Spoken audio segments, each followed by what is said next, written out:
We are live for another episode of the Eric Crocker Show. I'm your host, former NFL and AFL defensive back.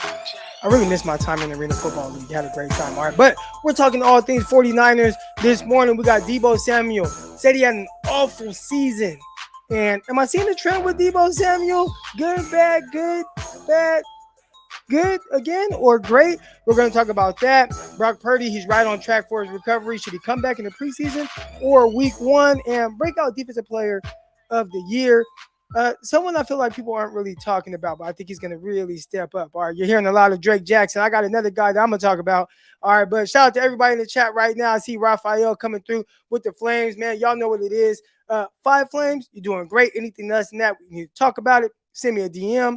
You need somebody to talk to, I'll give you my number. We could chat it up and hope everybody is in good spirits. Hope everybody's in good spirits on this beautiful morning. All right, we got CJ Gray in the chat. Let's go. Raphael says good morning, Croc and everyone else. We got CJ Gray says preparing to go to Pittsburgh. Let's go. Hey, I'm gonna be there too. All right, so we're gonna turn up, CJ. We're gonna turn up for sure. And if you are preparing to go to Pittsburgh, I'm pretty sure if I look at it right now, I gotta look at this schedule, but I'm pretty sure 49ers Gold Rush will be there. Shout out to my guy John Chapman. He goes on the road every year, goes to a ton of the road games, pretty much dang near every road game I feel like, and man, we have a big party. We got a pregame party. We got the tailgate party. We got all that stuff, man. We have a good time. He gives out prizes and stuff like that. So make sure y'all look into my guy John Chapman. Find him on social media or go. He probably got a website out there so you can get your tickets, man. But I'm for sure gonna be in. I'm gonna be in Pittsburgh. I'm gonna be in Pittsburgh. Let's go. Let's go. All right. Hey, and real quick, the only reason I really go to games is because I like interacting with y'all. Uh, Someone made a joke because I sit up high most of the time at games. I just kind of like to see that view. But the best seat in the house, if we're being honest, is at your home. Like to me, that's the best place to watch a game. I enjoy watching football more from home, right?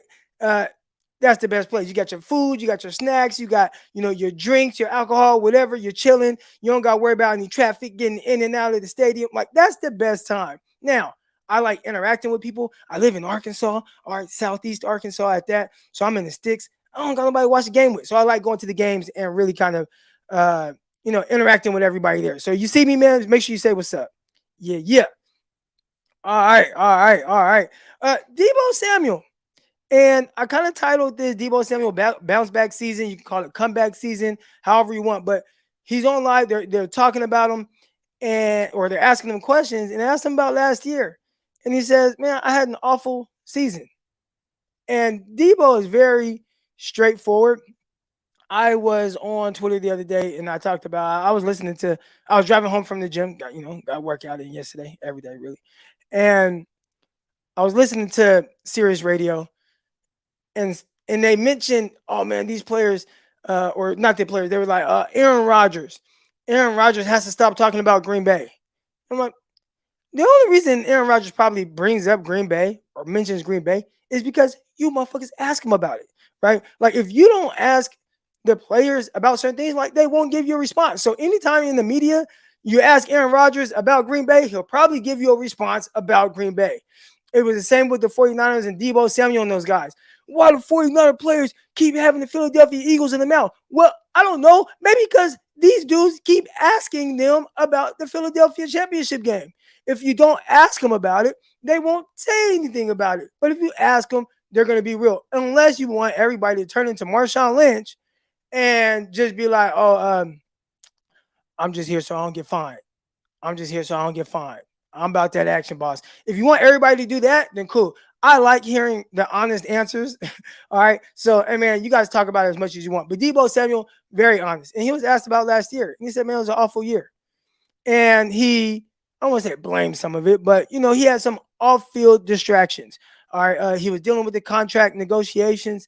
Obviously that maybe just threw off his preparation and how he would prepare. Now, Deebo, I call BS a little bit because you've prepared a way anyways, most of the time. Like now he was back this year at OTAs. He showed up. He was running on the side. I don't know how active he was during the OTAs.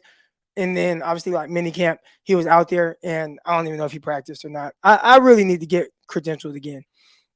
All right, so I can be there and we can have like my firsthand experience with what I'm seeing and get that out there. All right, but I say BS a little bit because like, bro, you're the one last year that was like, well, I don't, hey man, Trey Lance wants to work out with me. He got to come to Florida, right? So he likes being in Florida, like, and that's your thing, cool. But if that's gonna be your thing, you got to show up with no issues. There's other guys that work out away from the facility. Trent Williams, I think he's one of them. Nick Bosa, he's one of them. We don't worry about them showing up and being good to go. So I say that to say I call BS just a little bit on the distraction, the contract stuff like that. You train away, man. Still get your work in. Get all your work in. And one thing I've noticed, all right, with me, let's say, and I have a lot of different obligations throughout the day, mostly, training athletes, stuff like that. But let's say I'm an NFL player and it's the offseason and you got to be certain places and whatnot. Yeah, whatever. It only take an hour to work out, hour and a half to work out. Like if you wake up, start your day with the workout, right? Whatever that is, on field, weight room, whatever, right? Hit the weights. We talking about 7 a.m. I wake up, boom, go hit the weights. 8 a.m. or 8:30, boom, I'm on the field. I hit the field, got my training with me. Cool. You got the rest of your day to chill. You got the rest of the day to chill. So, that's why I say, I call a little BS, Deebo, but I have also seen a trend. I kind of wanted to bring this up. So Deebo Samuel, throughout his career, I'm seeing a trend here, y'all. All right, 2019, his rookie year, played 15 games, missed one game. I want to say it was the game against the Washington Commanders. He had a good year, 800 yards, 14 yards per reception. He ran the ball well. Damn near had 1,000 yards that year between rushing and receiving. And good season. And that was even with him still figuring it out, right? Like to start the season, he's trying to figure it out. Remember, they had to go and get Emmanuel Sanders during that season, but that's the Super Bowl run. And Deebo had a good year. The next year, Deebo Samuel plays in 7 games. And I wouldn't even say he played 7 games because one of them he got hurt on like the second play of the game or whatever it was against New England. All right. Or was it New England? Was it Washington? One of those games, it was an end around, and then he like pulled up, he didn't play. So he really only played like 6 games, 5 or 6 games that season. All right. So again, rookie year, plays 15 games, does very well. Next year, injured most of the season. And then 2021, we know that what that was, right? Like that was his all-pro season, played extremely well. And then 2022, misses games, hurt, says he has an awful year. And I'm like, man, am I seeing a trend here? And if that trend is correct, I think we're going to have an amazing season from Deebo Samuel in 2023 based on the trends here. And it's almost like every offseason, he needs that year, that down year to be, okay, it's time to turn up. It's time to turn up. And, Locked On 49ers, myself, Brian Peacock, come at you 5 days a week. It was interesting when we were kind of talking about Deebo Samuel and then just kind of my thoughts on the way he prepares. And there's some things that I've always thought was a little weird with Deebo. Not weird. I think he's selling himself a little short, right? It's like, Croc, who are you to tell somebody, listen, I ain't as talented as Deebo Samuel. But I'll never forget this, and I always bring it up, when Deebo was asked about like watching players around the league, receivers. And he was like, I don't watch these guys. And it kind of might have been just the way he said it too, where it was like, how dare you ask me this, right? But it was like, he didn't watch the guys. He doesn't watch other receivers. He doesn't take anything from anybody's game because they are not like him. He's not like them. And he's like, look, they can't do what I do. I play my game. So I don't really watch those guys. And I always felt like, it's like, you don't want to be more than this. He has really embraced this wide back position. And Deebo, coming out of college, when I evaluated Deebo Samuel and had him as a top 1, 2, 3 receiver in that class, right, over a lot of other guys, it wasn't because I'm like, oh, man, look at this wide back. Oh, man, I love the way he takes these handoffs. It was like, no, like, dude's a legit receiver. Again, this was prior to me even knowing 49ers would draft him. Legit, light on his feet. Change of direction was good. Yards after catch was good. route running was like solid. Like, was he? I'm trying to think of like Jerry Judy like with the routes. No, but routes were good. Pushing up field, he's a deep threat. Like he did all these things. Like he was a legit receiver, and it almost feels like each year, and I say each year, but really kind of after the 2021, we only got 1 year kind of to go off of, but it feels like he's embracing more of the wide back role and moving further and further away from what he was as a prospect coming out. But again, a guy really light on his feet, change of direction was good. Now, I did get a message about Deebo Samuel when the 49ers drafted him. Buddy of mine was a coach on that staff, and he said, man, Deebo, terrific player. The one thing that the 49ers have to worry about is when he's not working out, his weight goes up. His weight goes up. I think since, coming into the league, he was 215. And, my short time in the NFL, the New York Jets, one thing that I remember, right, I'm going through OTAs, you go through all that, and then the mini camps and everything. And then heading into the little off time before training camp, they give me this paper. They give me this form. And the form or whatever it was had like what they wanted from me. And one of the main things was like, we want you at 100. It was like 195, right? And I think at the time, like all throughout OTAs, I was closer to 200 pounds. Well, they wanted me at 195. It was like between 194 to 195, 193 to 195, something like that, right? And any pound over 195, I got fined $1,000. All right. And their main thing was, we want you to be the best version of you that you can be. And the best version of you that you can be will not be at 200 pounds, will not be at 198 pounds. It'll be between 193 and 195. And Deebo Samuel, I think at 215 coming out, like that was the best version of like purest receiver. Then you probably tell you 2021 when he had the All-Pro year, probably closer to 220. But I wouldn't want him to go too much more than that. Now, they got the white back thing going on. He has these escalators in his contract for rushing yards, so maybe he packs on more weight to be able to take kind of a little bit more contact. But at 5'11", 220 pounds, I think that's more than enough. I mean, that's how many running backs in the league are like starting running backs are just bigger than 5'11", 220. 49ers ain't got one on their roster that's that big, right? So I think 5'11", 220 he would still be able to keep his speed that he has, and he has terrific speed. Especially as I called it last night on Locked On 49ers, next man speed, faster than the next man, right? Like, I mean, he just scoots out of there and he runs off on people. Man, how many times have you seen him do that? I see Deebo catch a short pass, and once he kind of gets on that straight line, up, he's gone. Throw up the deuces, Deebo's out of there. All right, but I think 220 is probably where he should play at. Now, I don't know. And I don't know what they tell. And maybe he is playing at 220. But I feel like he looked a little thicker than that last year. Looked a little thicker. So I think Deebo Samuel, he talked about, this offseason and understanding. And part of understanding was sitting down with Coach Shanahan. And y'all know I tie a lot of things to my time playing. A quick story.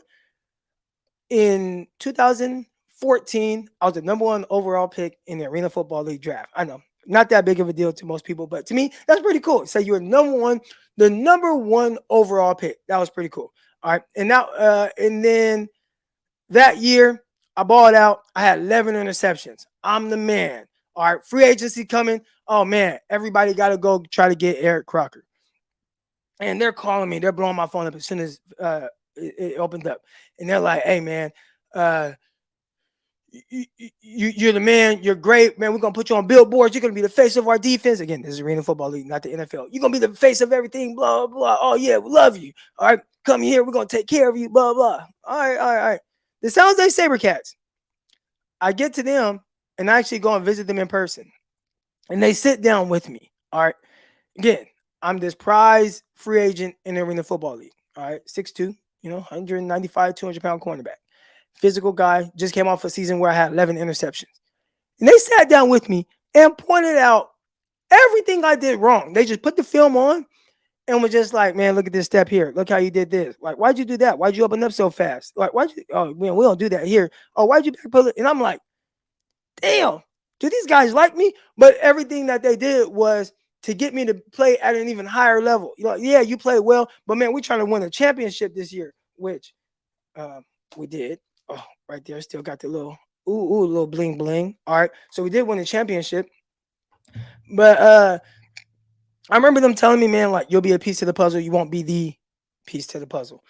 And I was a piece to the puzzle. We had a great year. We won a championship. But anyways, I say all that to say, Kyle Shanahan sat down with Deebo Samuel this offseason, or maybe when they reported for OTA. I think he said like last week or something like that. And Kyle, I think it was a very humbling experience from Kyle to Deebo Samuel. And Deebo just watching like, damn, I'm putting a lot of bad stuff on film, and I apologize, coach. And, they have a really tight, really good relationship between, Kyle Shanahan and Deebo Samuel. So you hear Deebo talk about how bad it was. I think a lot of it was based on what Kyle was looking for in the offense. Like, man, look how you did this. I had my guy Greg Pinelli on the show one time. I think it was after the 49ers played against the Carolina Panthers. And Greg was a little he wasn't excited about what he had seen from Deebo Samuel. He thought Deebo bullshitted a lot of routes. And one play in particular, he pointed out where Jimmy either threw an interception or nearly threw an interception. It hit somebody in the chest, right? So Deebo ran like this in breaking route. The safety drove down on it. It hit the safety in the chest. He might have picked it off, or it might have been dropped. I don't remember exactly what happened, but I know it was bad. And everybody was like, oh, you're making excuses for Jimmy Garoppolo because you're a Jimmy Garoppolo apologist. You love him, blah, blah. And he's like, look, I'm just telling you how this route is supposed to be ran. And Deebo did not run the route how it's supposed to be ran. He was like, man, you got to kind of break that route off, and you can't drift upfield. You drift upfield, that safety is going to be able to undercut it. If you flatten that route off or even kind of come back downhill just a little bit, you make the catch. And I've seen Deebo Samuel do that, right? Comes to mind, Seattle Seahawks game. This might have been year one. He might have been a rookie at this time, but Deebo ran that route against Seattle, and he worked back downhill, caught the ball, took a hit, bounced off the hit, and knifed upfield and picked up some more yards. He's carrying people, you know what I'm saying, as Deebo does. So you got to be consistent with those things, or it's going to hurt your quarterback. And you don't want that to happen to Brock Purdy or anybody else that might play quarterback for the 49ers, where they're throwing the interception because of how you are running a route. So I think those are things that probably, Kyle Shanahan pointed out to Deebo Samuel. I need you to be better at this. I need you to be more consistent here. I need you to do these things. And Eric Crocker would say, Deebo, get back to that receiver first and then back, right? Like, you are a wide back, not a back wide. All right. And if he does that, special player, a unique ability. People don't even know how to really categorize Deebo Samuel. I think he's a terrific receiver when he wants to be. But I think over that last year, he kind of went further away from being more of a pure receiver, which I always question, like, pure receiver, man. What are y'all talking about? Like, Deebo, he runs slants, he runs digs, he does this. You get the ball in his hands, he's going crazy. I think last year was the first time I saw it where I'm like, you aren't as effective in all areas as much as you can be, and as much as I've seen him be in the past. So can he get back to that? And I think that this is the year right here, man. Bounce back season for Deebo Samuel. 1,200 yards. Wouldn't be surprised at all. Should have a terrific year. And get some people off of his back that are kind of, doubting him. I ain't doubting Deebo. I think he's a special talent. All right, so I'm excited to see that. Appreciate everybody that's in the chat right now. Look, man, I forgot to add my banner. I was supposed to have this banner up here the whole time. Deebo Samuel fired up. I didn't even do that. But appreciate everybody that is in the chat right now. Hit the like button. Hit the subscribe button. I think I saw my guy, Ryan G. Hensley, in the chat. What up, Ryan? Hope all is good. I know Ryan, is busy. We gotta do our roundtable. I think we had to do it after Tuesday, right? Roundtable tonight. Can we do it tonight, Ryan? All right. Hopefully we can do our roundtable tonight with my guy, Greg Pinelli. Jesse. Jesse's out. He's in Vegas handling some family stuff. We'll see if we can get Jesse on here live as well. All right. Next thing I want to talk about. Brock Purdy recovery is on track. So when Brock Purdy got hurt, we got to kind of go back to the NFC Championship game. Boom. He gets hurt. You don't know exactly what it is. Then come to find out, it's like UCL or ULC, whatever it is, his elbow, right? His elbow's falling off or whatever's going on with it. And I'm like, what is this? And we have Coach Desi. I gotta get Coach Desi back on soon.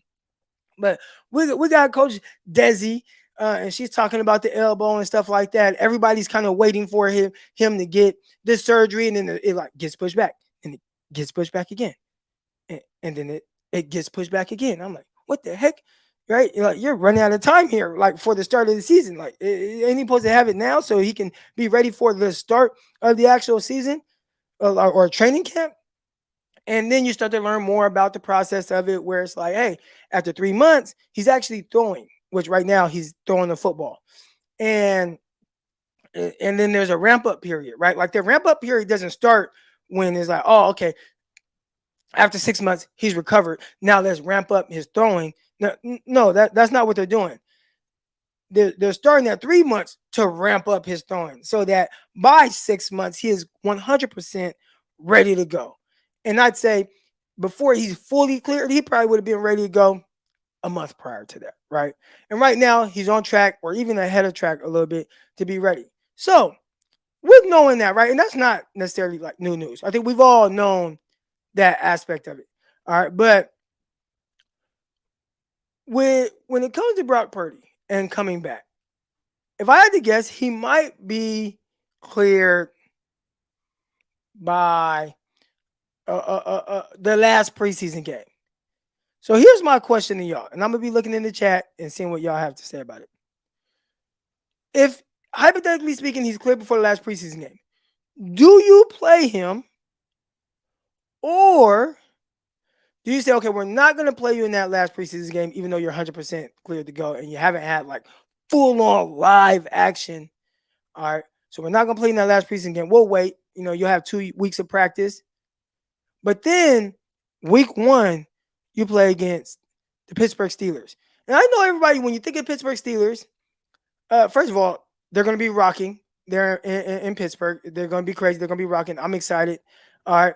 But when you think of Pittsburgh, there's one guy who is a terrorizer, and he's crazy. I'm going to bring up some numbers here. All right. And you got to hope that this guy just, I don't even know what you hope. He's going to be him. He's going to do him. We're talking about TJ Watt. So the question is, do you want TJ Watt to be the first live action for Brock Purdy? Or do you want him to kind of get that out during that third preseason game? Again, this is hypothetically speaking that he's cleared to go for that last preseason game. Do you say, nope, we're not going to put you in harm's way. Just get these next 2 weeks, be the starting quarterback in practice, and get you ready for week 1? And if you do that, then again, his first live action is going to be with TJ Watt on the other side. TJ Watt, a guy who last year missed a lot of time, but prior to that, I mean, he's a menace. And the thing, even more than his sacks, right? Because TJ Watt, ton of sacks, 22 and a half sacks in 2021. I believe he was Defensive Player of the Year. 15 sacks a year before that, 14 and a half sacks a year before that, 13 sacks a year before that. Like, he's a menace. But even more important than his sacks, 6 forced fumbles in the season, 8 forced fumbles in the season, 2 forced fumbles, 5 forced. The dude forced 23 forced fumbles. Like, I'm assuming out of the 23 forced fumbles, 18 of them are on quarterbacks, maybe more, right? Where he's just coming around that corner, they're going to throw that ball, and boom, TJ Watt hits him. And that scares me, right? Like, that's your first live action. So, I don't know. I'd like to hear y'all thoughts. Do you play him and just, hey, man, get caught up with the speed of the game in this preseason game, even though, you might not have Trent Williams. You might not even have McKivitz in that game. I don't know. Maybe you have McKivitz, but then you have Jalen Brown and more, and I don't want to see that because I remember what it looked like with Trey Lance last year against the Houston Texans, and it was almost like have y'all seen that it's like a video of this guy, and he's supposed to be like security patting people down, and he's just like, and then letting them go. That's what it looked like last year in the Texans preseason game, where, I mean, those guys were just killing Warren McKivitz. So if that's the case, I for sure don't want Brock Purdy behind that. So you got to figure out how to, one, I'm going to protect my guy Brock Purdy in this preseason game, or your first live action will be with TJ Watt on the other side. And he's coming. He's coming. Pause. My guy said, my bad. TJ Watt versus McKivitz. Eek.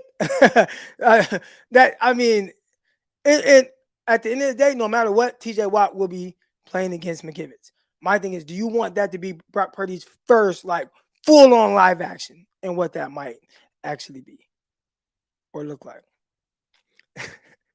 Now, some of y'all are funny, man. David Hasselhoff. I appreciate everybody's always in the chat.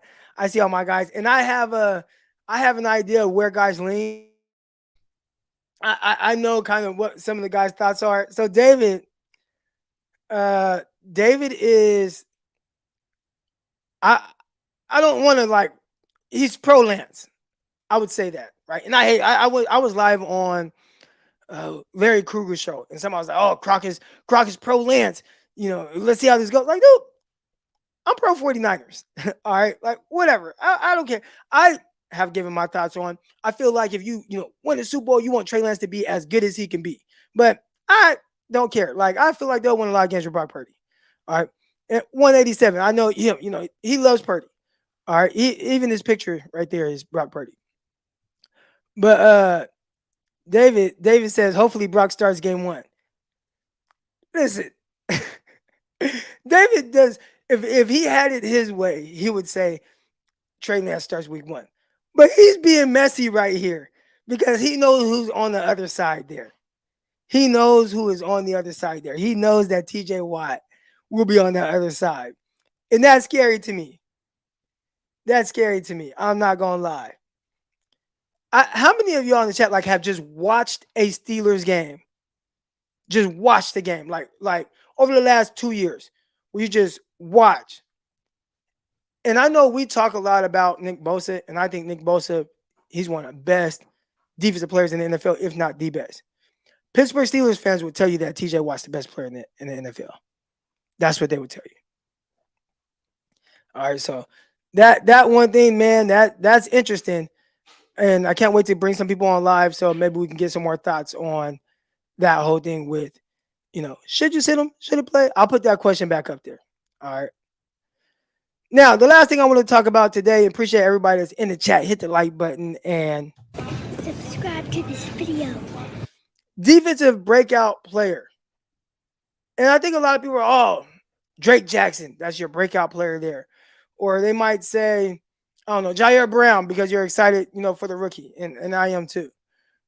But to me, breakout player is somebody that, like, who are the people not talking about? All right. It kind of reminds me of when every year somebody puts out the thing, who's the most underrated receiver in the NFL? And it's like, dude, we know who the most underrated receiver in the NFL is. It's not who everybody's mentioning in these comments. Because if everybody's mentioning the guy, he's not underrated. All right. So if everybody's like breakout player of the year, Drake Jackson, it's like, would that be as much of a surprise? Breakout player to me will be Samuel Womack. I think he has a lot of talent. I think he has a lot of ability. And I'm not talking about in the slot. And I know because he's 5'9". It's like, but everybody's going, he has to play in the slot. Nah, man. Nah. Put him on the outside. All right. And I'm excited to see. And I'm going to go to training camp practices. I got to get credentialed. I got to figure it out. Hey, why do they be hating on podcasters? I was able to get credentialed for training camp and games. I actually got I'm not a fan of being credentialed for the games. You got to be up there in that damn media thing. The cool part about it is, what I'm saying? I'm sitting next to MJ Acosta. What I'm saying? She's asking me, what picture should I post for this? And, she flipping through her phones. And I'm like, don't know. She flipping through her pictures. Don't slide left, don't slide right. You never know. But MJ, she's, flipping through the thing. So, like, that part is cool, interacting with all them and Barrows and Mayoko and all them. Like, that's cool. But you can't cheer up there. And some of the games I watched from the media booth were like 49ers against Arizona Cardinals when Jeff Wilson scored the walk-off touchdown, the pass from Jimmy Garoppolo. And I was up there like, Because I want to be like, let's go, right? Like I want to be turned up, and it's like, I can't even be turned up because it's like you can't root for the team. You gotta just have to watch. And you see the game winning touchdown, and I'm like, or I was on the opposite end too, up there, watching the 49ers against the Atlanta Falcons, where uh, Julio Jones catches the ball at the 1 yard line or 1 inch line. He gets hit, and it's like, this is the last game, or this is the last play of the game. And you're looking at the replay, and it's like, dang, that's a touchdown, right? But it's like you can't have any emotions either way. All right. So, I don't really care to be credentialed for. I got to be credentialed for practice. But anyways, I want to see Samuel Womack at practice. I want to be there on the field.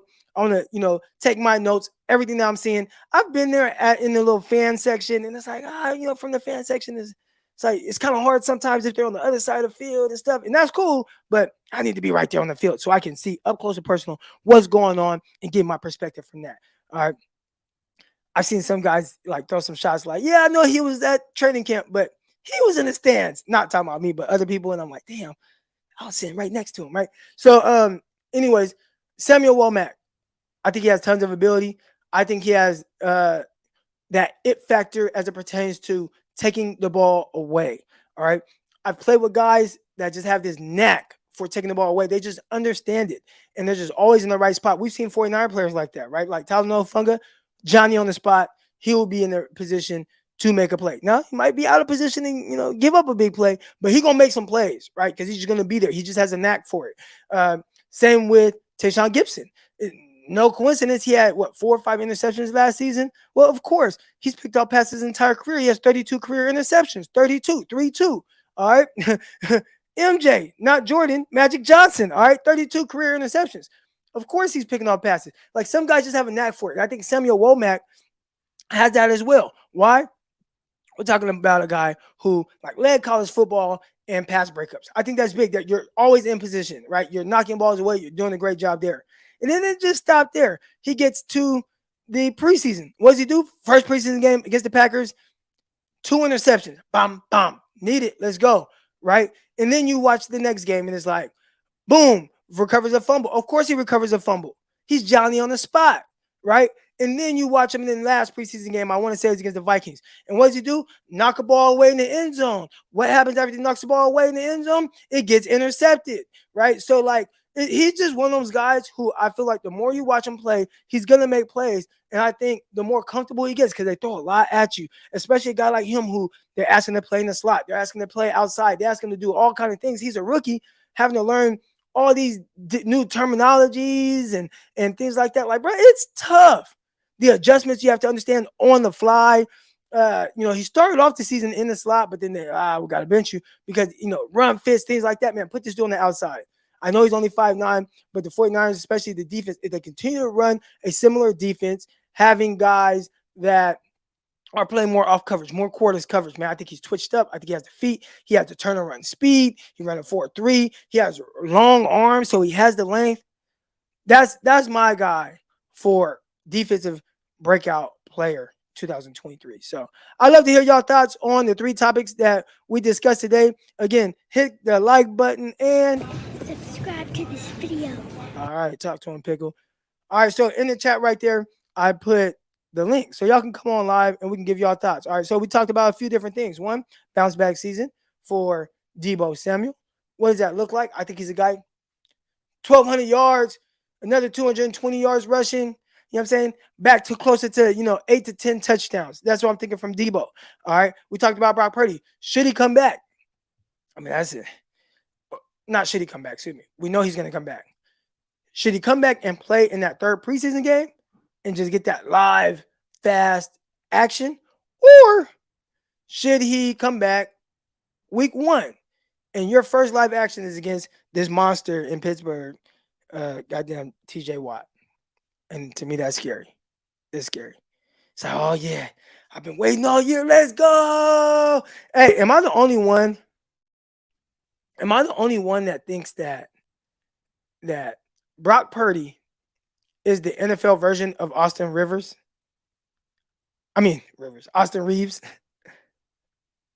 Lakers, Austin Reeves, point guard. Like to me, they got that same kind of like that little swag, that little bounce, that little, the way they carry themselves. Let's go, and they do a lot of good. And it's like, man, how? Because you watch Reeves, and it's like, not the fastest, not the quickest, not the most athletic. Man, he's good, right? Now it's like Brock Purdy, not the biggest of arm, not the fastest, but man, quick, man, he's good, right? They remind me of each other a lot. And then they both give you that swag of that, like, let's go. But anyways, I'll say all that to say, I'm scared of Purdy getting out there and he's like, let's go. Then all of a sudden you line up and it's like, dun, dun, dun, TJ Watt. When they do those those NFL rewinds, they'll show some stuff from week 1. And then it's like zoomed in on TJ Watt, slow motion, and gets into his stance. And it's like, dun, dun, dun. It's just like, oh, damn, I know what's coming next. All right. I'm scared of TJ Watt. I don't know about y'all, but. All right, here we go, man. Got my guy, first guy coming on. We got Shunda Boy, who is not driving in a car. Shunda Boy's not driving in a car. Not today.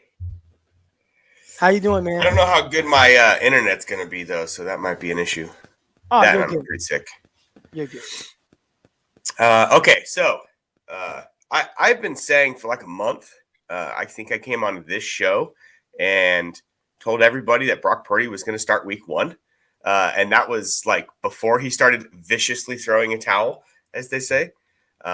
And that is all based on the fact that I did the research on what this injury actually is, how it actually affects people. So people are confusing a UCL injury for a quarterback with a UCL injury for a baseball player. This is a mistake because a football weighs less than 2 pounds. A baseball weighs like 5 or 5.5 pounds. Hell no. A baseball weighs 5 pounds. Yeah. A baseball. Yes. It weighs twice as much as a football, maybe even more than that. Look it up real quick. It blew my mind too. I thought they were like going to be close. I thought maybe a baseball weighs a little bit more. Baseball weighs like 2 or 3 times as much as a football. Football is filled with air. Baseball has a solid core. It makes sense when you think about the construction of it. It blew me away too. I thought it was That's a lot of strain than like throwing. I mean, like if you're throwing a 5-pound ball, 100 times a game, like that's a lot of strain there. So there's 2 things to consider with the injury. One is when pitchers get a UCL injury, it's usually from repetition. They throw so many balls and they coil their entire body and they get their entire body involved, right? So part of force is velocity. So real quick physics, force is mass times acceleration, right? That is the basic principle of how you create force. Okay, the more mass you have and the faster you accelerate it, the more force is created. That's like physics 101. So if you coil your entire body and you're trying to get your arm moving as fast as possible, you're accelerating your arm as fast as possible, and you add more mass, you're creating more force. Real simple. In football, you are trying to throw hard, but you're not like coiling your whole body back to try to get your arm to accelerate to 90 miles an hour. They throw more like a hard thrower throws 60, right? So what I'm trying to get at here is once Purdy's healthy. They Googled the baseball. It's actually 5 ounces, not 5 pounds. Okay. So that's not what I found. Okay, so okay, good. You're good. You're good. Though. I didn't mean to throw you off, but go ahead. Because when I was reading that, I was like, "What the heck?" Because that bugged me. It doesn't change the fact that the velocity they're trying to move their arm at and the force being applied, so on and so forth, and then also repetition. The whole point of all this is the force being applied when throwing a baseball at that speed is significantly more than the force applied when throwing a football at the elbow at the point. Okay. Once his arm is structurally healthy, which it has been for a while, it's not like it takes 12 weeks for it to be structurally healthy. It's like it's healed up after like 6 or 8 weeks. And the last month is just like kind of to make sure that it's 100% healthy. After that, it's about building stamina and his arm strength. Okay. He has to still be able to grip the ball and throw it accurately in the fourth quarter, late in the season. That's what they're trying to get done. Anyway, so moving off of all that, I just don't understand why everybody's still so shocked they're saying he's ahead of schedule. No, he's not. This is the same timeline it's always been. I don't. Okay, so I don't think that they. I mean, I don't know. Most of the people I saw would assume he would be ready week 1. I think the part that was the most interesting for me after the setback, like not setbacks, but remember they pushed back. They kept pushing back his surgery. So once they kept pushing back his surgery, I'm like, damn, is he gonna be ready week 1? And then once it was like, I'd say a month or so ago, it was clear, like, yeah, he's likely gonna be ready as long as there's no setbacks. So I think most people were more cautious about not having a setback or what goes into having a setback. But like you said, once everything is settled in from a structure standpoint, and again, I ain't no doctor or nothing like that, so I don't know. But it sounds like from what I've been hearing, we gotta bring Coach Desi on here. But Yeah. what it sounds like is everything is good now. Now it's just, building up that, with him throwing. Yeah. So the narrative that I'm talking about is so when Kyle Shanahan during their first press conference said, this is the owners' meetings, John Lynch said that he would be ready by training camp. Kyle Shanahan said he might not be ready for until the 4th week. Everybody latched on to the fact that he might have to start the season on a pup list, and there was an entire conversation around him not even being ready to start the season. And that's kind of the narrative that I'm talking about. Everybody latched on to one sentence because it gave them something else to talk about.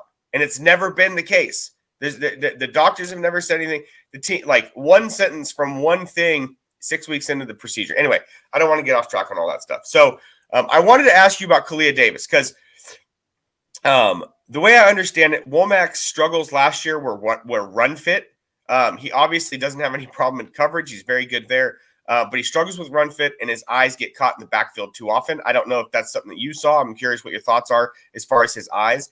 And then Kalia Davis seems to be like one injury away from having a serious impact. And even if there isn't an injury, the way they rotate their defensive line, could Kalia Davis be that sleeper to have a big impact? I haven't watched enough of Davis to know. I did watch him right at UCF. And I just remember watching him in the middle. But a lot of these guys that are kind of drafted in that mid-round range, I'm definitely more of a typically, unless it's just something that super like really jumps out. With interior guys, it's typically not, especially at that range, something that just really jumps out at you. So I've just been more of a wait and see guy. But I think the biggest thing for him is figuring out how to get into that rotation. Because right now, did 49ers bring back Kevin Givens or did he go somewhere else? Yes. They Yes, brought back him and Ty McGill. Yeah, see, so I mean, for him, it's like, how do I get on the field? Because it's not just McGill and Givens. It's McGill, it's Givens, but then it's the big dogs, right? It's Hargraves, it's Armstead. Kinlaw is going to be in that rotation as well. So it's like, how many snaps are there going to be for him to have that type of ability? Now, I always say, man, and you never want to see injuries, but hey, there's injuries that definitely can help him out. But I think for him getting on the field, he's gonna need some guys to get hurt for us to potentially, kind of see his potential.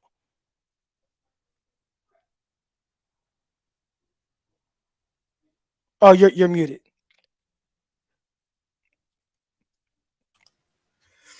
So lastly, I wanted to ask you, so last year, we talked mid-season last year right here on your show. By the way, like, subscribe. I mean, this is maybe the best area on the planet for 49er fans to come on here and talk to somebody that really knows the inside of football, inside the locker room. How often you get to go talk to somebody who's inside the locker room with guys and knows what it's like to be in there with professional athletes? Like, this is an amazing space that you provide for us. So, Thank you. Yeah, absolutely, man.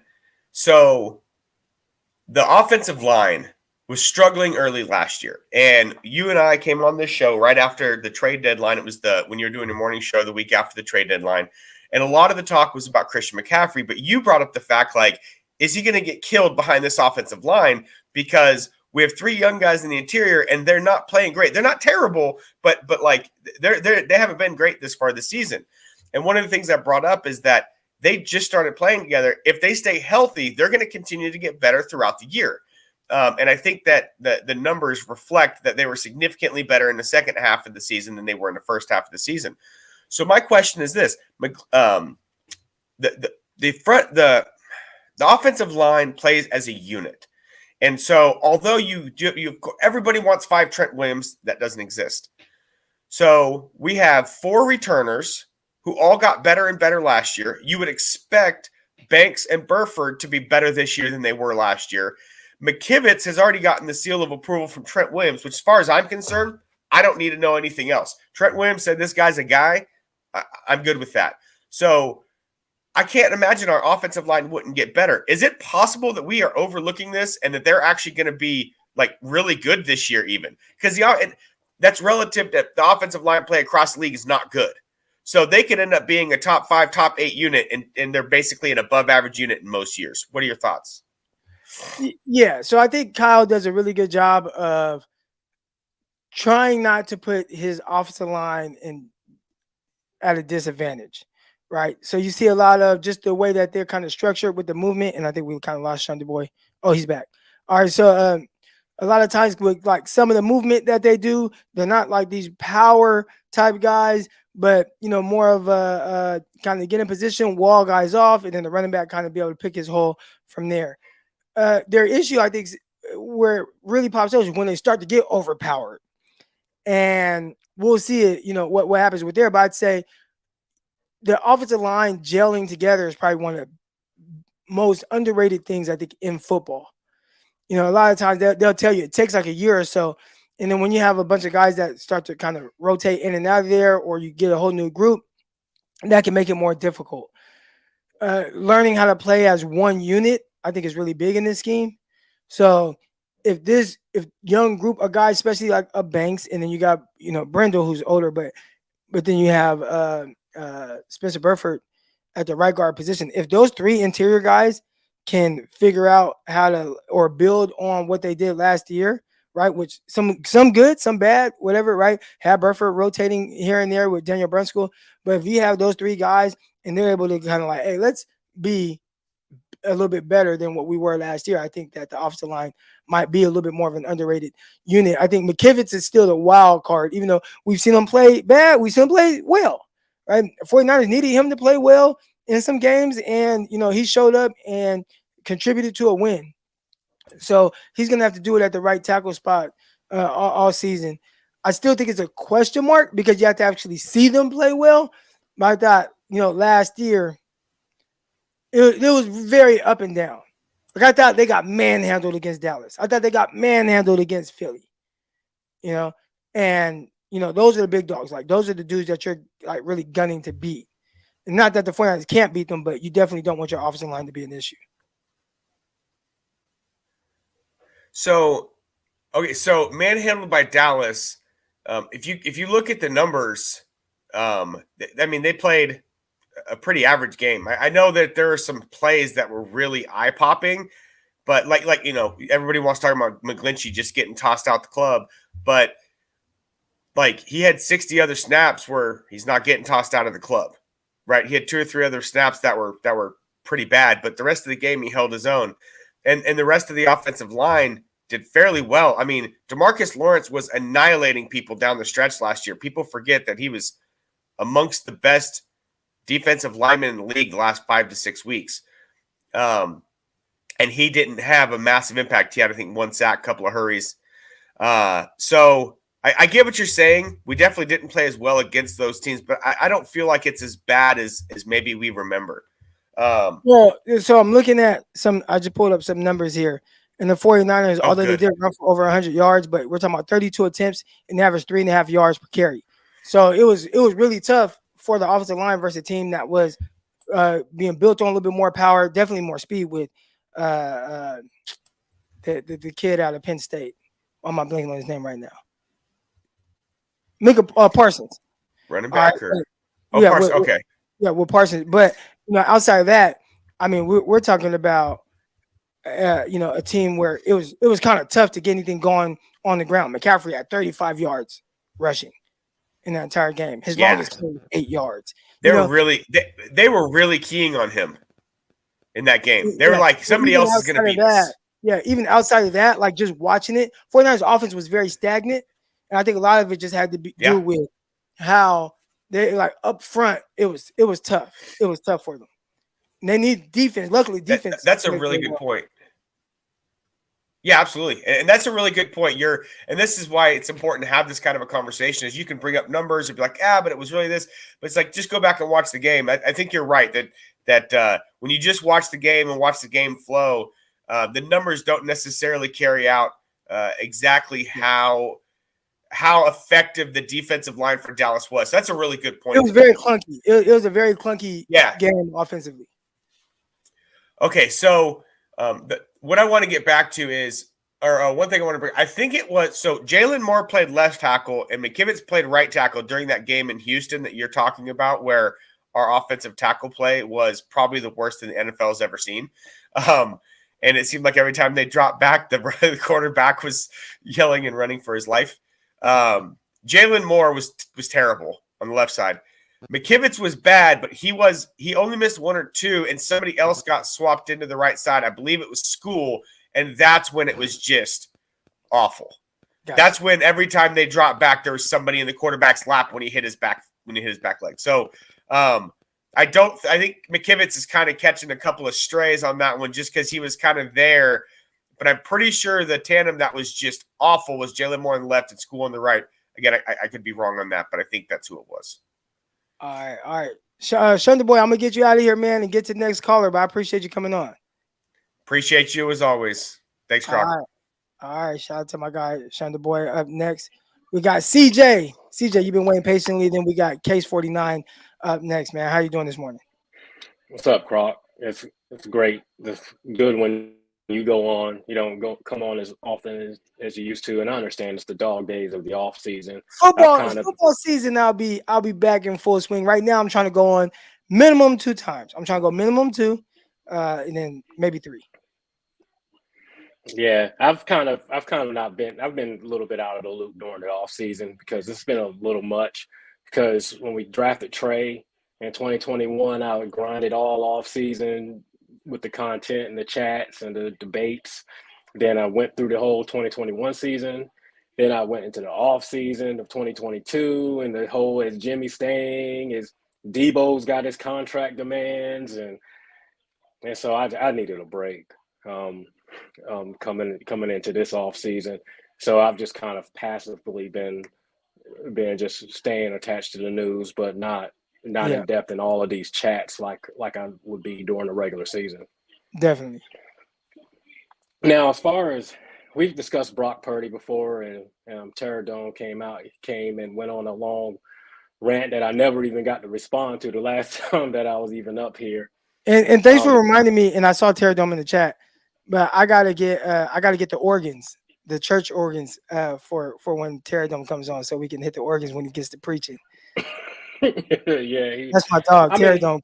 Like, he's a passionate guy. I love him in our fan base, man. He really is a passionate fan, and he really uplifts the fan base when he comes on.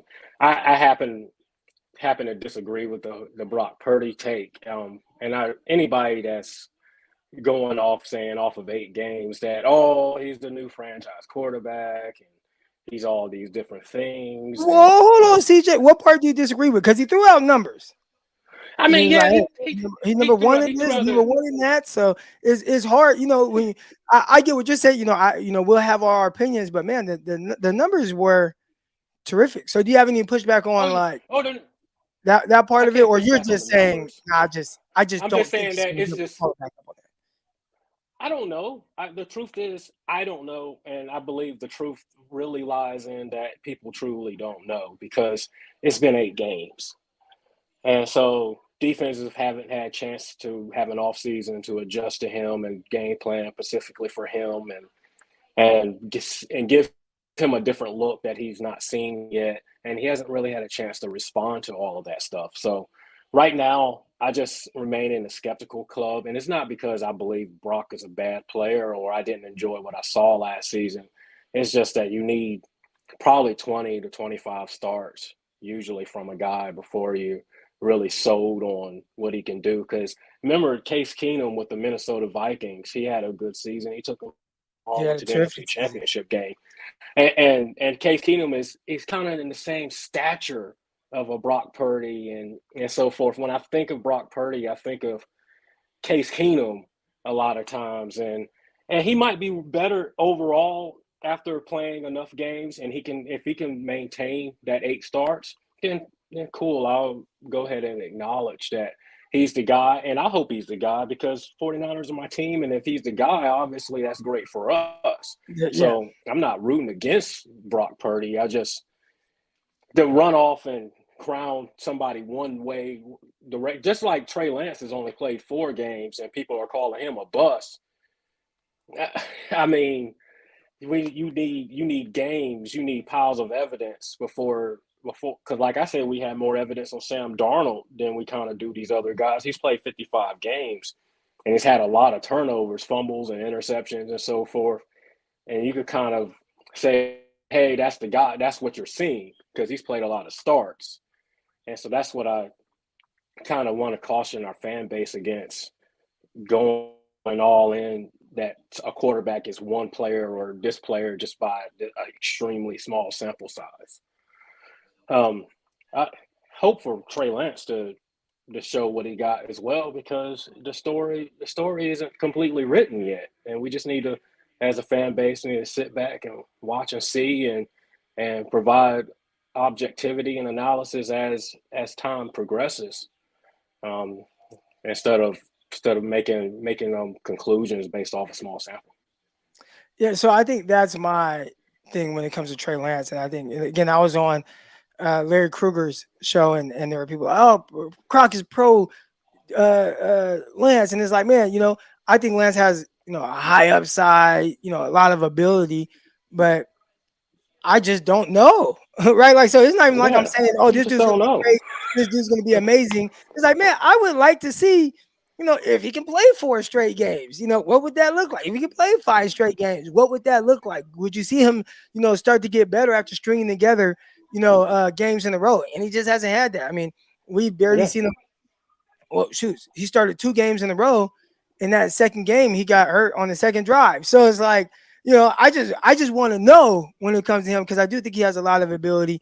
But yeah, there are people, like you said, just as much as they've rushed to, crown Purdy, and he played extremely well, so it's understandably so. Man, they've rushed just as fast to crush Lance, and who hasn't been able to finish back-to-back games. So if you want to talk about his injuries, I get it. But if you're just saying, oh, this guy's a bum and he'll never be good, that's the part where I have to kind of push back on, because I just don't know. But I do think that you're definitely more encouraged by what you've seen from Brock Purdy so far. So anybody that says that Purdy should be the starting week 1 and he should play and all that, you get no pushback. I don't have any pushback on that either. I hope he's healthy and he's ready to go. I mean, the first guy you had kind of was wilding out a little bit with these weight facts, man. The second he came on, I started Googling, man, because I was like, man, there ain't no way what he said is right. But anyhow. And I saw in the chat, I saw you posted and other people, and then I had looked it up too, and yeah, it's like 5 ounces now. I was like, there's no way, because I have baseballs in my gym, and sometimes I'll pick the baseball up and I'll throw it, and it never like in my head was like, this is 5 pounds, like that never crossed my mind. No, I have a 5-pound weight in my office, and I know that not to be true. I have one. Like a ball or something, 5-pound ball in my office. But anyway, the whole point of the Brock Purdy comeback is I understand he's ahead of schedule and stuff like that, but this injury is not common to quarterbacks. So it's just, and that play itself, it looked horrific the way Reddick hit him just as his arm was coming forward. You don't see too many injuries like that. And so they just say, hey, he's going to be great and he's going to be all right and stuff like that. He just, like I said before, with his play, it's similar to what I was saying. You just got to let the situation play out, and you got to let it and see and stuff like that, and just making sweeping conclusions. Hey, he's going to be back and he's going to be great, and there's not going to be any setbacks with that. He's like the third guy with this type of injury that I know of. So right. That's what they're saying. I do have a question before I get to the next caller. All right. And I asked this, I talked about it as part of the segments. would you play Brock Purdy in that third preseason game, or would you pass and say nope? You're going to get more time in the offense, more time to really get gelled, create a game plan around you, and your first action will be live against Pittsburgh on the road with T.J. Watt on the opposite side, going up against McKivitz. If Brock Purdy is cleared by the doctors and he is ready to go, then he probably should just go out there. Now I probably wouldn't put him in the preseason at all. I don't know if that's necessary or not. It depends on when he gets cleared. If he gets cleared right before game 3, probably not. Now, if it happens like earlier part of August or something like that, or late July, which is kind of ambitious, then you might be able to trot him out there for the third preseason game and knock off some rust before the start of the regular season. It's just the timeline of recovery.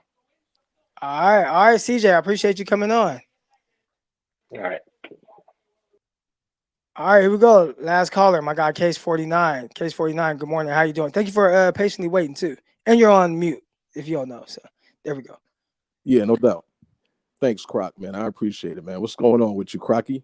How you doing, man? I'm chilling, man. Having a good time. Talking some 49er football. We got into some Deebo Samuel chat. We're talking about the recovery for Brock Purdy and when should Brock Purdy play? So I want to ask you, if you were the 49ers and it's like, man, we want this guy to play, do you put him out there in that third preseason game to just get that live action? And maybe knock some of that just live rust off, or you say, nah, man, we're gonna wait till week 1 Pittsburgh against T.J. Watt, who last full season had 22.5 sacks, and he's forced over 20 fumbles in the NFL so far. All right. Well, basically, first shout out to you, Croc. You know what I'm saying? I love what you do. Love watching your show. First time calling in. I appreciate you. Oh, thank you. Thank you. But yeah, Purdy. To me, it just depends on how he's looking in practice the week leading up to the third preseason game. I mean, if he's looking like he can play a series or two, maybe just like one series, I might throw him in there for a series just to see how he look. To see what the timing and the timing with the receivers is looking like. Before he gets in there week 1. Me personally, I don't know about throwing him in there week 1 with just a few weeks of practice. If you ask me, I want the quarterback who had the whole training camp to start week 1, until he gets the timing with the receivers and, the feel for, his injury and his confidence with that. Until he gets all of that like 100%, I really wouldn't want to put him out there because of one thing I know about Shanahan, and I love Shanahan. Don't get me wrong. Shanahan is my guy. Like, I feel like he's responsible for bringing, the Niners back to the gold standard. But one thing my beef with Shanahan is that he will run a young player into the ground. Like, I feel like he ran Elijah Mitchell into the ground. Like the 2021 year, all he did was run Elijah Mitchell. Like Trey Sermon couldn't touch the ball. Even when Elijah Mitchell was hurt, there were games he went into the game. Matter of fact, because I got a little inside information, but knee was banged up. Ribs were like broken, and Kyle was like, it doesn't matter. You're going to run the ball 27 times. I was like, dang, that's kind of crazy. It was crazy. So I think he still broke up from that right now. I don't know if he ever really recovered from that 2021 season. But just like Raheem Mostert, he ran Mostert into the ground. Like, after that Super Bowl run, all you saw was Mostert getting the ball. Nobody else could get the ball. Mostert was like, hey, Coleman making $4 million. I'm making $2 million. I'm not going to play. You're not going to run me into the ground unless you up my pay. But I don't know, man. It's like, Purdy, he's getting like a $12,000 bonus. He's coming off an injury. He hasn't had an off season. Why you want to throw him out there against T.J. Watt week 1? Like, if you're a Purdy supporter, why would you even want that? Is it because you don't believe Lance can win? I mean, we don't know yet. He's a 3rd overall pick. Do you not trust Kyle Shanahan's judgment? Why would you just want to throw Purdy out there coming off an injury with no off season? I don't know, Crop. Yeah. So then I have one more question for you as well. Breakout player of the year for the 49ers on defense. I said Samuel Womack. And I think he's very talented. And a lot of times with these defensive backs, especially cornerback, the game starts to slow down a little bit from an adjustment standpoint, pre and post snap. So I think Samuel Womack, we'll see. I think Lenore is going to make it hard for him. But do you have a guy who you think will potentially be that breakout player? Well, originally my dude was Samuel Womack as well. Oh, okay, let's go. I really, yeah, I've been on Samuel Womack this whole off season. Just I like what I saw from him last year. His stickiness, his ability to take the ball away. He's a really high character guy. He's the type of dudes that he's one of the highest character guys in the secondary. I believe he's a hard worker. He has leadership qualities. He's him and Hufunga, I think, are like the highest character guys in the secondary right now. And I think he's going to make a leap. I think he's going to step it up because of his work ethic and, just his character overall. And plus, I think he might be the fastest DB. Am I right? He's in the 4.3s. Yeah, his recovery speed is crazy. So I think once he gets with Wilkes and they start to put that all together, he's definitely a candidate. But one other dude I had just mentioned in the chat not too long ago was Oren Burke. Not a lot of people is talking about Oren Burke because he was like known as a special team dude, this and that. He's very, he's not getting paid a lot. He's not known as, a premier linebacker or anything like that. But I think him working with Dre and Fred and his work ethic and his high character, I think he primed to have like a bigger season because I do think he's going to take that third linebacker spot over Marcelino right now. Marcelino might get it eventually, but I just don't think Shanahan's ready to put Marcelino out there week one over Oren Burke. Plus, Oren Burke is, he's making the money, so you got to earn them checks, But yeah, and I think Oren Burks too. That's the guy that. And again, I got this super chat up here. Damon says Khalid Davis has real impact potential in his opinion. So that's another guy who potentially can have a breakout year. And listen, a breakout year for one guy might be different than the other. And for Khalid Davis, it might just be, can he insert himself into a rotation, right? Can he unseat a guy like Javon Kinlaw, who was a top 15 pick? And, hey, Khalid Davis is playing so well, he's cutting into Kinlaw snaps, right? Like that right there would even be a breakout year for him. Like, so, there's that aspect to it as well. Yeah, for sure, man. Like my only thing about Khalid Davis is, man, his legs are skinny, man. I don't know. I want to see how that's going to work out. I hear good things, so I'm rooting for him, but man, he got some skinny legs. But one more thing, man, before I go cry, because I know you got to go. I appreciate you having me on. Oh, no problem. As a Niner fan, it's not really so much about, being a Lance guy or a Purdy guy. I don't really care personally.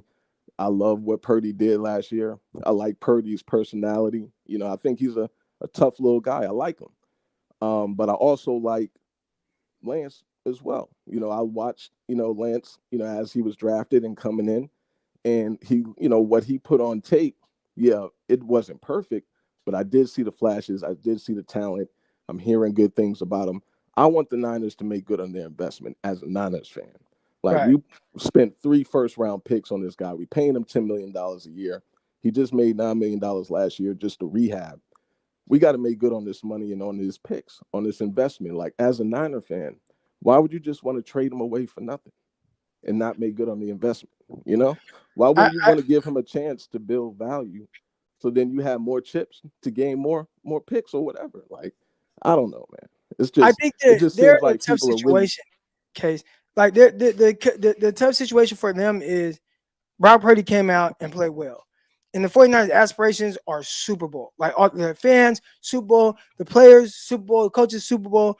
And all they're looking for right now is, can somebody just show us, hey, man, you could win games. And I think you would love for them to at least find out that about Trey Lance, because the worst thing that can happen for them is they get rid of Trey Lance before him really getting a chance to play longer, right? I already know my YouTube comments, people gonna be like, oh, he's making excuses for, like, dude, I just don't know what he is. He hasn't played much, right?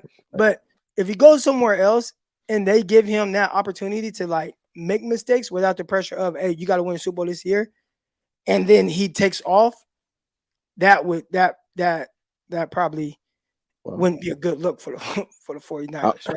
Now again, that may never happen. And maybe he goes somewhere else and then he disappears. And we see that a lot as well. But I mean, Atlanta he's not like are the Atlanta Falcons kicking themselves for trading away Brett Favre?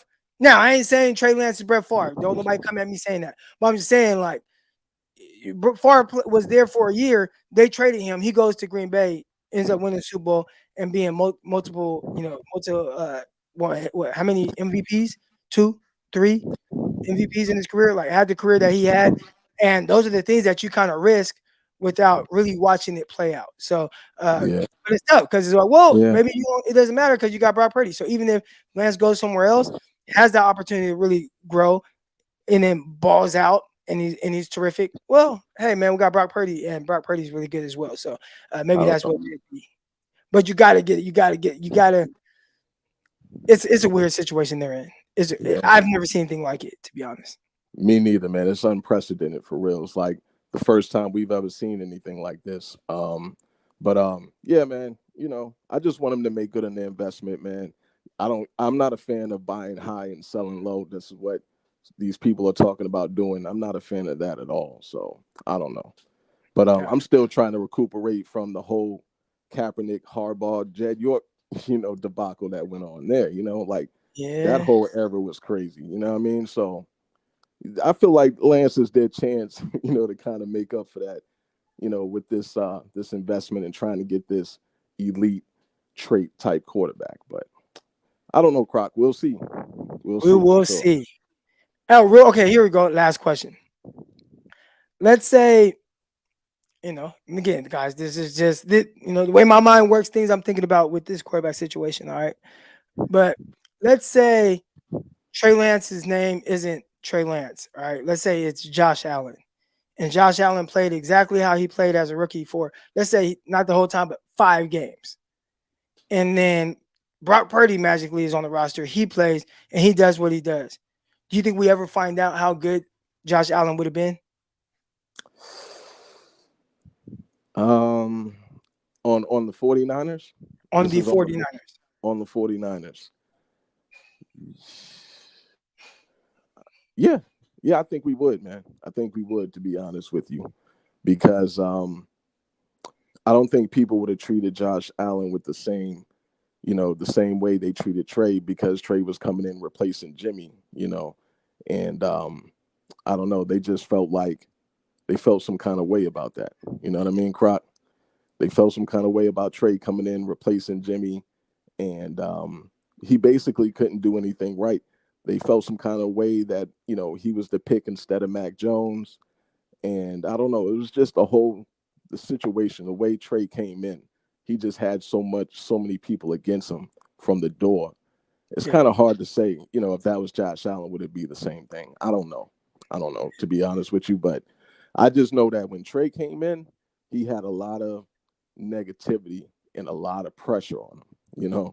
Like, that's why he was wobbling the balls, because he was gripping it so hard because he was nervous. Like he had all this pressure on him as a third overall. Did you see any wobbles in his pro day? No, the pro day was live. We all watched it. I didn't see none. His pro day was beautiful. I didn't see the wobbles. I didn't see him. What was his name? What's the tight end's name that we had? Jordan Matthews. Yeah, Jordan Matthews. He was out there. Yeah. Oh man, he's gonna be great. That's the best ball I ever seen. That type of stuff. So no, I ain't seen none of that. But also, to shout him out right now, you're not hearing nothing about the wobble right now. No wobble talk. But nobody talking about that. All last year, all you could hear wobble, wobble, wobble. Like yin yang twins or something. But now you don't hear nobody talking about the wobble. It's real quiet on that. But I actually listened to Mayoko yesterday, and he said he is throwing a tighter spiral, and if there is a wobble, it's not noticeable. So, and also, if you watch now, again, maybe it's more noticeable than other quarterbacks. I don't know, but since people pointed out Trey Lance wobble on his throw, I watch other quarterbacks when they throw and they have the little highlights. Most dudes, when they start to slow it down, you got this, and then you just see the ball going through the sky. Mm-hmm. You see a wobble, like it's like, I mean, not all the time, but it's not like Oh, every time, 100% of the time, guys do a damn tight Yeah. spiral. You know what I did see, Croc? I did see Sam Darnold throw a wobble though yesterday. He threw one wobble. I saw that. You know what I mean? But nobody talked about it though. Nobody even noticed it. But well, you know why, that was right? only one. He's Yeah, the best thrower in 49ers history. So Right. But he nervous out there. He nervous. He looked nervous. He got, he looked like Jello out there. But we gonna see, man. We gonna see what it do. I really don't think Purdy is gonna start week 1. If I know anything about Shanahan, and how he does things, like I know he knows that he can win with Purdy, but at the same time, the people, the longer Trey is on the team, the more he's building, relationships and camaraderie with the starters and chemistry with everybody, the coaches, like, and I feel like he still believes that he can win with Trey, especially with CMC and Kittle on the field now. Like, he never got a chance to play with them. I think Shanahan really believes he can win just as easily with Trey, CMC, and Kittle on the field that he can with Purdy on the field. And I believe that when Purdy gets back, if you listen to what Shanahan said the other day on his press conference, he was like, yeah, he just got to get healthy. We've had a conversation with him about what's going to happen when he gets healthy. I wanted them to ask him what what was in the conversation, what's going to happen when he get healthy, but nobody asked him that. But when he gets healthy, I think he's going to evaluate the whole situation. How is Trey looking? How is Brock looking? Sam might not even make the team, to be honest with you, but that's another conversation. I think he makes it. I think he makes it. He might. I think they keep 3 quarterbacks, and Brandon Allen's looking good. And if there's one quarterback, I feel like that'll be on the out. It'll be Trey Lance. That's what I think. Like if it's like, if it's between Sam Darnold and Trey Lance, I think it'd be Trey Lance with them keeping Allen. I don't know. And that's Trey Lance being traded somewhere, like where another team is like, we'll utilize him. I'm just looking at it as like last year when Purdy beat out Sudfeld. I feel like Darnold got the Sudfeld contract, and he in the same position as Sudfeld. I feel like Brandon Allen is a veteran. He was a number 2 in the league. He's been looking amazing. They've been speaking glowingly of him. Yeah. I mean, they might get rid of Trey because, he is the highest paid quarterback in the room right now. And if he ain't going to start, then, you don't want to waste that money, have it sitting on the bench for a second year in a row. So, yeah, I can see him getting rid of Trey. But if they don't get rid of Trey, then I think Sam could be on the out, and I think they could roll with Brock, Trey, and Brandon Allen. But yeah, man, I just don't think he's going to put him out there based off of the collective. I think Trey is building a lot of chemistry.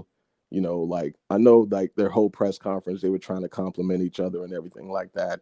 And you can't really look too much into the compliments of what they were saying. But if you look at the video that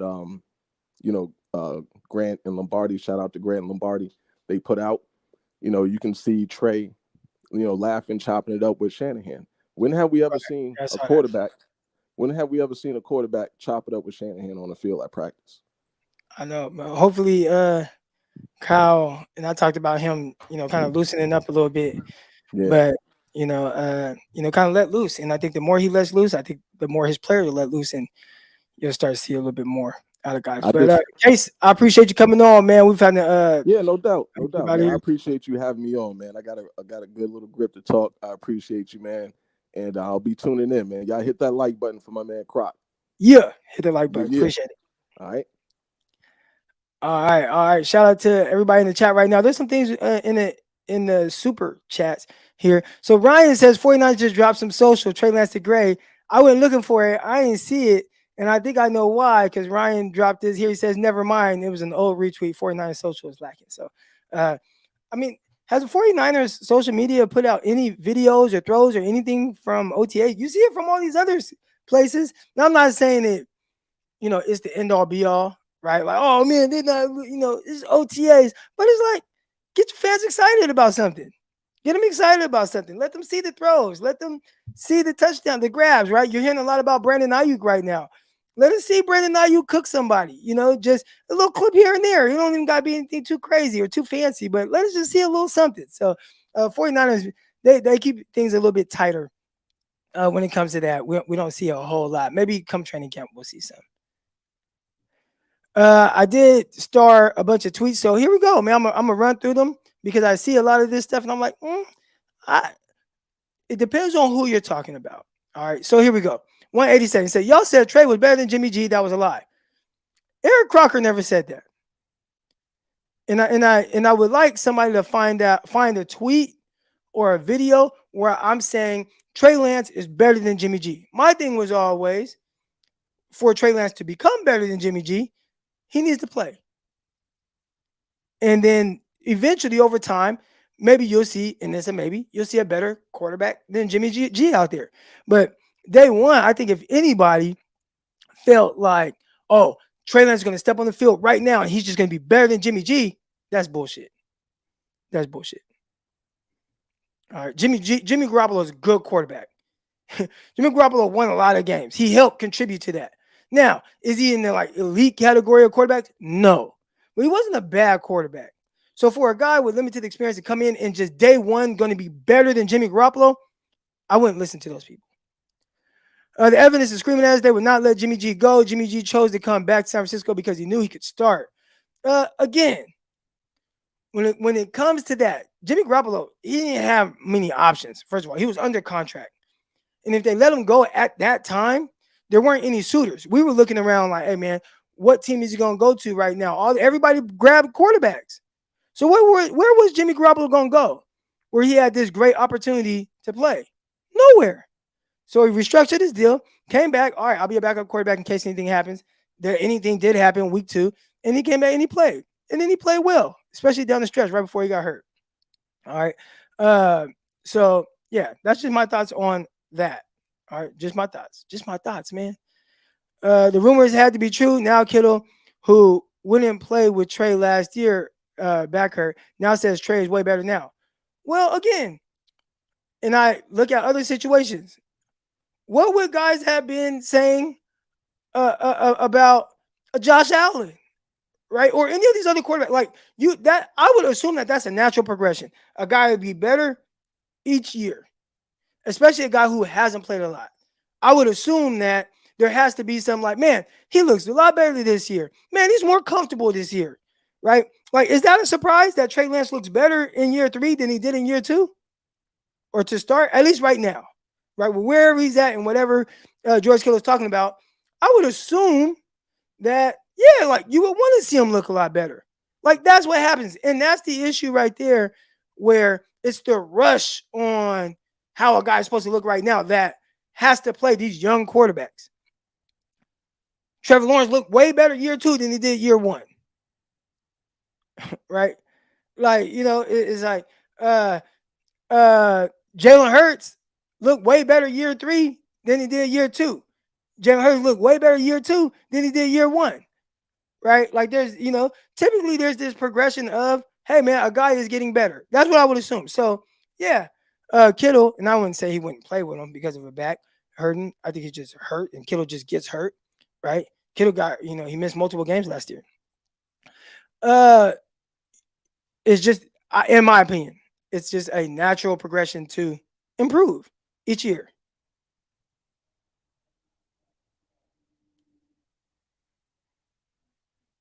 And that's what I'm saying. There is a chance that Brock Purdy gets better. And you would assume that's part of the natural progression of Brock playing the quarterback position.